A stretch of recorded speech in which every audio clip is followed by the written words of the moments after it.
morning. I've ridden 150 miles in the last day and a half, and seeing as it's 35 degrees outside and I've had way too much exposure this week, I just checked into a £30 motel to wash my clothes.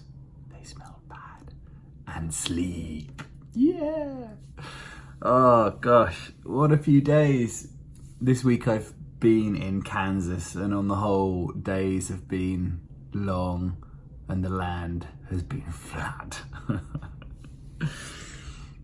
I've read some blogs about other bike trips in this region, and so many of them say that Kansas is boring. I totally disagree. On a bike, you see the smallest changes in the scenery, topography and road surface. In fact, every time you cross a county line, the road changes. It's a lottery which I dread, especially if the last few miles have been super smooth.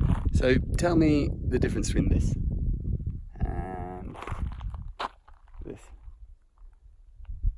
Well, that feels great. Not just a new state, but a brand new road surface. This makes such a difference. 5 kilometers an hour on a smoother track, and there's so few vehicles, it doesn't really matter that the shoulder's only a couple of foot wide. Oh, come on, Kansas baby. Anyway, to give you an idea of my Kansas experience so far, here are a few snippets. A lot of the roads have been very, very straight, and the country around them is very, very flat. The tallest buildings around are grain elevators. They basically suck up and store grain that's transported in on trucks, and sometimes they look like robots. I met a nice man named Tracy who was on the way back from a Springsteen concert in Denver to his home in Springfield, Missouri. He was so happy he gave me a peach. Sometimes it is so windy I can barely stay on my bike. Oh, it's so windy. Gusts over 35 miles an hour. You can barely control the bike out here. Especially when huge trucks pass by way, way too close. My mum would have kittens if she knew what was going on. Mum, if you're watching this, I love you. I asked a man in a gas station if there was bad weather coming. He grinned at me and then proceeded to show me the best apps and numbers to call to find out what weather was actually going to happen in the area. He even offered to give me a ride east, just so, in his words, I didn't end up on the news after being sucked up into the sky. I said I couldn't take a lift. There have been regular tornado warnings out here, thunderstorms almost every evening, but Kansas is so big and flat, the warnings are often really, really general, like covering 6 or 7 different counties. Still, if there's something potentially coming, it's best to get inside. So glad that I'm not camping tonight.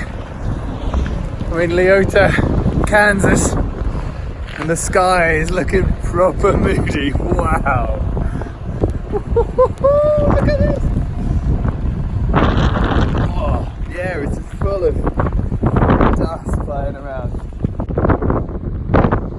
Oh, something about weather like this that makes you feel alive. That's because it can take life away, I guess. In Dighton, Kansas, I sat in the shade in front of a gas station to enjoy some lunch.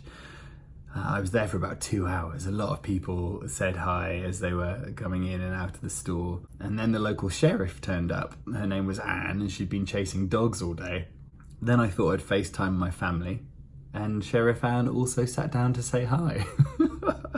They loved it. This feels like it should be in California, really, but dotted throughout the country out here, they have sporadic nodding donkeys, which aren't actually donkeys, they're beam pumps that bring up crude oil from wells down below the surface. I kind of like seeing them though. It feels really, really Wild West, even though probably back in Western times they didn't have nodding donkeys.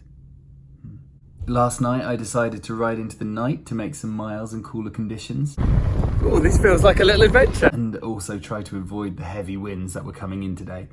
Although I had to be fairly cautious with passing traffic, I had all my bike lights on and felt really safe. I absolutely loved night riding. It was awesome, and the moon was full as well, which partly helped, although it wasn't quite as light as you might think. Eventually, after 20 miles of riding in the dark, I felt like I'd done my dues and stopped at a rest area, and then I spent the night on a picnic table. This is my life. And finally, on any given day, my mood goes up and down like a yo-yo. And the one thing that lifts my spirits more than anything else is my wife. She sends me little notes and recordings that I can listen to as I ride. And just to give you an idea of why they make me smile so much, here's a clip from yesterday. Welcome to Dave's weather forecast. You're listening to Emma Gauntwaite, coming to you live from London. Oh, guess what?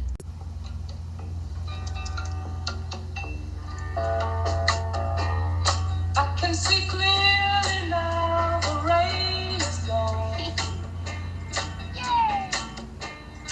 I can see all obstacles in my way. She'll hate that I played you that, but you can see why I love her, right?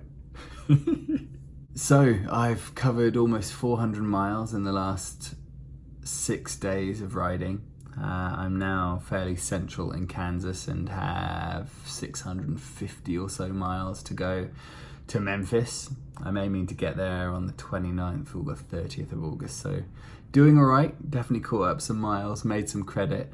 I'm kind of enjoying seeing how the country is changing. Already Kansas has started to, even in the last 50 miles, get a little more hilly. So we'll see what the next few days bring. But for now, I'm just gonna go to bed again because I'm absolutely shattered. Oh, and I'm developing a little cough, which always happens when I'm tired. Have a good day, everyone.